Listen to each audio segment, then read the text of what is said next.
Good morning, children. How are you all? Hope all are fine by the grace of God. Welcome back to our science class. Children, last week we started this lesson, isn't it? Lesson 12, Water.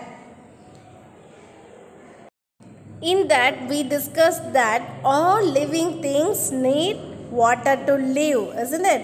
Water comes from rain. Rainwater collects in lakes, ponds, rivers, etc., isn't it? At home, we get water from taps. Then we also discussed about the uses of water, isn't it? All living things need water to drink, isn't it?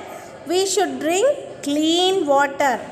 Drinking dirty water is harmful for our health. So we should drink clean water.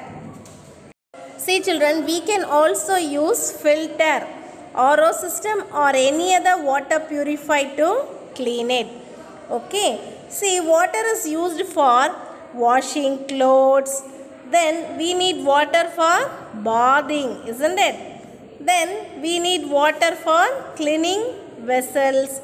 Then we need water for cooking. Even water is used for putting out fires, isn't it? The fire brigaders use water for putting out fires. Today we are going to discuss about the storage of water. Okay children, let's move on to this topic in detail.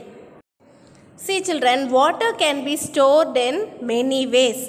In olden days, people used pots to store water.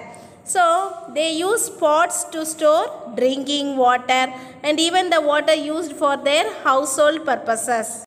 Nowadays, we use buckets to store water, isn't it? We use buckets in our houses to store water for drinking, for bathing, for cooking and for washing vessels.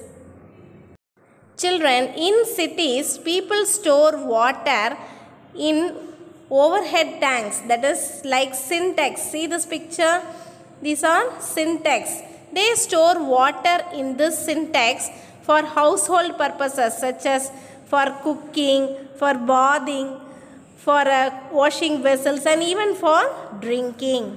In agricultural area, people store water by building dams. See this picture?